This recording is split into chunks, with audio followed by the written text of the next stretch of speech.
52 A.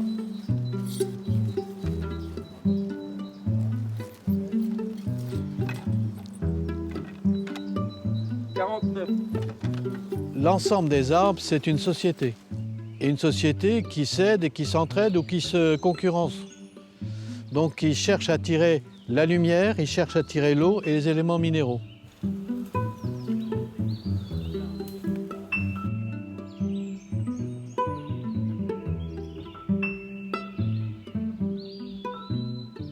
La sylviculture, c'est l'art de mener les arbres vers une situation de production. Donc c'est les accompagner depuis le berceau, si je puis dire, jusqu'à la récolte. Et c'est organiser toutes les interventions pour y arriver.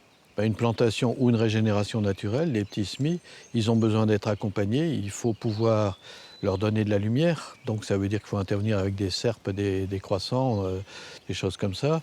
Quand ils sont un peu plus gros, il faut les dépresser. Quand ils sont trop nombreux, c'est en enlever un certain nombre pour permettre aux meilleurs de se développer.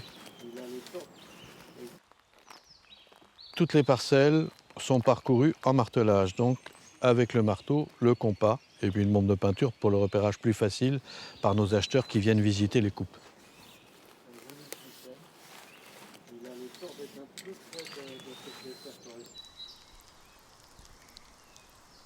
En 93 ou 92, il y a eu une très grosse neige.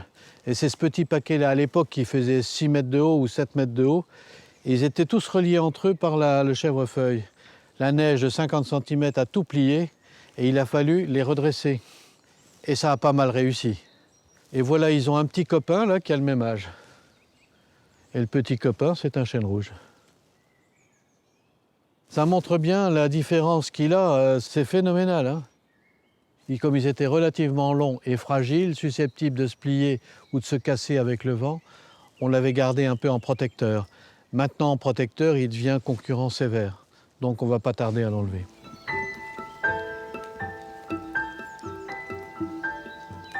J'ai grandi en Lorraine.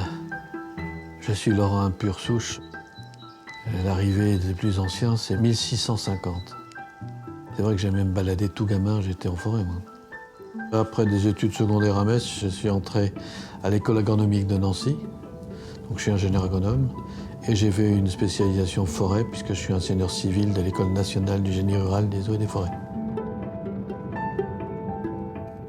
Et je suis devenu expert forestier, profession indépendante, à partir du 1er janvier 1976. Je crois que dans la panoplie de nos activités, c'est quand même la gestion forestière qui me convient le plus. C'est de voir le travail que l'on fait.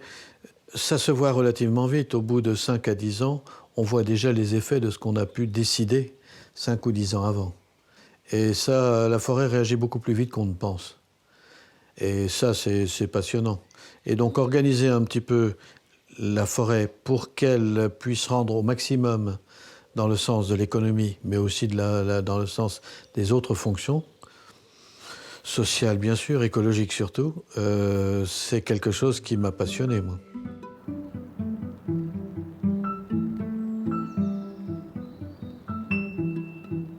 Vous avez une branche qui est pleine de trous. Elle est morte au-dessus, mais elle est pleine de trous. Et ça, c'est des nichoirs à citelles. Les citelles vont là-dedans et bâtissent leur nid et arrondissent leur affaire. C'est les pics qui commencent à ouvrir, parce que l'arbre était mort et qu'il y avait des insectes dedans. Ça a été perforé et du coup, ça, on le garde. Cet arbre-là a aussi comme avantage de protéger celui qui est beaucoup plus petit que lui.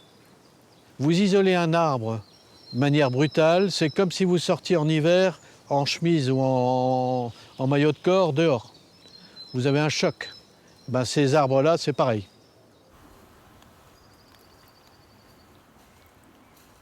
Voilà donc un arbre que nous nommons écologique.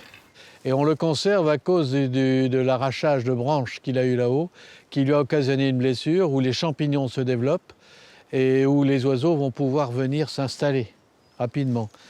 Donc c'est un arbre qui ne vaut pas beaucoup, c'est un petit arbre, diamètre 35, il vaut 12 €, avec 12 € plus le bois de chauffage. L'intérêt biologique qu'il représente est nettement plus important en permettant le développement d'oiseaux qui vont aller manger des chenilles et d'autres insectes qui parasitent nos chênes. Autrefois, c'est un arbre qui n'y aurait pas eu de pitié, hein, s'il était enlevé systématiquement.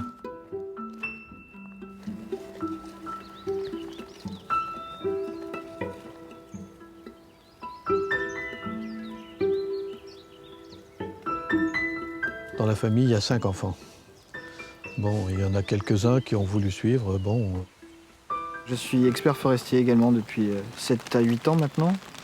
Donc, j'ai aussi un frère qui est expert forestier depuis plus longtemps. J'ai eu un parcours atypique. Au départ, j'étais musicien professionnel. Et puis, pour diverses raisons, j'ai changé de voie à 27 ans. Donc, j'ai repris des études de forestier. J'ai fait un BTS de gestion forestière. Et puis également une licence professionnelle, agro-ressources et environnement, spécialisée dans la forêt.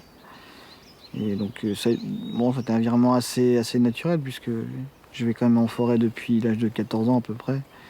J'ai fait beaucoup d'inventaires. Je ne les ai pas ménagés. Non, peu.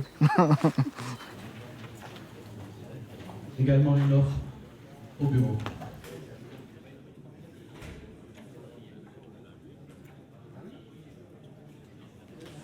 Alors on va prendre l'article numéro 1, qui est un lot se situant à Autrey-les-Grès. Donc c'est le groupement forestier des Creux d'Autrey. 533 mètres cubes, un beau lot. Article 20, bon, vous avez vu, les arbres carrés pourront être pris ou laissés sur place.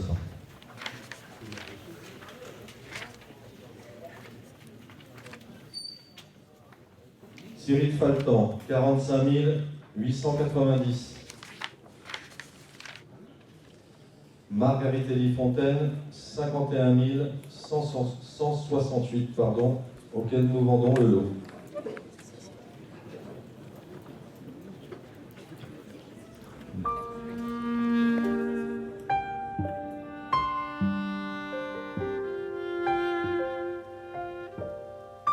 Moi, je souhaiterais que le public prenne conscience de ce que nous faisons en forêt.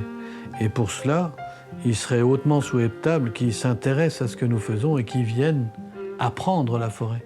Et la partie industrielle de la forêt, c'est une partie limitée. La grande majorité des surfaces forestières françaises ne sont pas gérées de manière industrielle. Conséquence, il faut venir voir ce que nous faisons. Nous essayons de respecter l'environnement, l'écologie bien sûr, et avec tout le cortège d'animaux et de végétaux qui existent, et ça peut intéresser beaucoup de monde.